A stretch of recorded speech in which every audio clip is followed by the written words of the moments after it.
اب آپ جب عرفات میں پہنچیں گے، عرفات پہنچ کر اپنا خیمہ تلاش کر لیں، خوب لبیک پڑھیں، ایسا منظر ہوگا کہ آج لاکھوں مسلمان ایک ہی لباس میں احرام میں ملبوس ہیں، ہر طرف لبیک کی صدائیں بلند ہو رہی ہیں۔ یقین جانیے بے شمار اولیاء کرام اور اللہ کے دو نبی حضرت سیدنا خضر علیہ السلام اور حضرت سیدنا الیاس علیہ السلام بھی روز عرفہ میدان عرفات میں حاجیوں کے ساتھ تشریف فرما ہوتے ہیں۔ اے حاجیوں تمہیں مبارک ہو، اللہ کے دو نبی ہر سال عرفات کے دن عرفات کے میدان میں ہوتے ہیں۔ آپ اس دن کی اہمیت کا اندازہ لگا سکتے ہیں۔ سیدنا امام جعفر صادق فرماتے ہیں کچھ گناہ ایسے ہیں جن کا کفارہ وقوف عرفہ ہی ہے، یعنی وہ صرف وقوف عرفات سے ہی مٹتے ہیں۔ آئے ہائے کتنے خوش نصیب ہیں آپ کہ آپ عرفات کے میدان میں پہنچ گئے۔ یاد رکھیے حدیث پاک میں آتا ہے عرفے سے زیادہ کسی دن میں اللہ عز و جل اپنے بندوں کو جہنم سے آزاد نہیں کرتا، پھر ان کے سامنے ملائکہ پر فخر فرماتا ہے۔ پیارے آقا فرماتے ہیں عرفے سے زیادہ کسی دن شیطان کو زیادہ صغیر و ذلیل، حقیر اور سخت غصے میں بھرا ہوا نہیں دیکھا گیا، اور اس کی وجہ یہ ہے کہ اس دن میں رحمت کا نزول اور اللہ عز و جل کا بندوں کے بڑے بڑے گناہ معاف فرمانا شیطان دیکھتا ہے۔ ایک شخص نے عرفہ کے دن عورتوں کی طرف نظر کی، نبی پاک نے فرمایا آج وہ دن ہے کہ جو شخص کان اور آنکھ اور زبان کو قابو میں رکھے اس کی مغفرت ہو جائے گی۔ اس دن کان قابو میں رکھنا ہے، آنکھیں قابو میں رکھنی ہے، زبان قابو میں رکھنا ہے، نہ لڑائی کرنی ہے، نہ ادھر ادھر دیکھنا ہے، نہ عورتوں کی طرف نظر کرنی ہے، نہ بد نگاہی کرنی ہے۔ مجھے کچھ نہیں کرنا ہے، مجھے آج مغفرت لینی ہے، مجھے آج اپنے رب کو راضی کرنا ہے۔ میں عرفات کے میدان میں آیا ہوں، مجھے محشر کے میدان کی رسوائی سے بچنا ہے۔ آج عرفات کے میدان میں رب کو ایسا راضی کر کے جانا ہے کہ اللہ کے عرش کا سایہ مجھے قیامت کے دن مل جائے۔ اے میرے پیارے اسلامی بھائیوں، اب جب دوپہر کا وقت ہو جائے، جب ظہر کا وقت شروع ہو جائے، سبحان اللہ، جیسے ہی ظہر کا وقت شروع ہوگا اور جتنے لوگ عرفات کے میدان میں احرام کی حالت میں حج کی نیت سے موجود ہیں، سبحان اللہ، وہ سارے کے سارے حاجی ہو جائیں گے۔ دکھلایا فات کا منظر،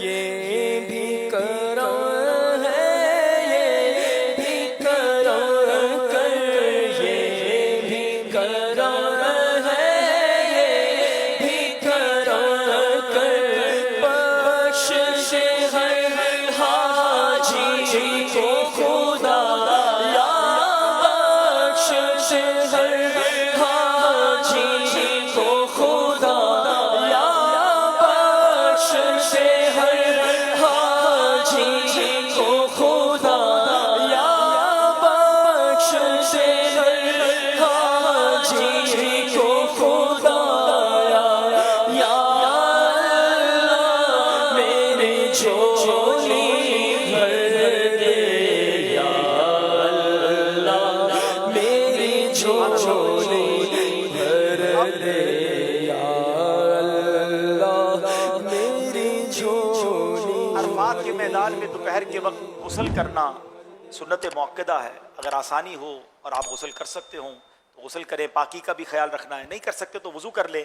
اب یاد رہے کہ آج یعنی 9 ذوالحجہ دوپہر ڈھلنے کے بعد، یعنی نماز ظہر کا وقت شروع ہونے سے لے کر 10ویں کی صبح صادق تک، اس کے درمیان جو کوئی احرام کے ساتھ ایک لمحے کے لیے بھی عرفات میں داخل ہو گیا وہ حاجی ہو گیا۔ آج کا وقوف حج کا رکن اعظم ہے۔ عرفات میں ظہر کے وقت میں ظہر اپنے خیموں میں پڑھیں گے، عصر کے وقت میں عصر اب اپنے خیموں میں ادا کریں گے۔ ہر نماز کے بعد کھڑے ہو کر وقوف کریں، جتنا ہو سکے بغیر سائے کے، بغیر ٹینٹ کے، بغیر چھتری کے کھڑے ہوں۔ گرمی زیادہ ہے تو تھوڑی دیر کے لیے خیمے میں آ گئے، پھر تھوڑی دیر کے لیے باہر نکل گئے، مگر خاص طور پہ جب عصر پڑھ لیں تو شام ہو جاتی ہے اور پھر اتنی دھوپ بھی نہیں رہتی ہے، تو اب عصر کے بعد سے طلوع جو غروب آفتاب کا وقت ہے، بس اب یہ آپ نے دعاؤں میں گزارنا ہے۔ آج نہیں مانگیں گے تو کب مانگیں گے؟ آج مانگنے کا دن ہے، آج مغفرت کا دن ہے۔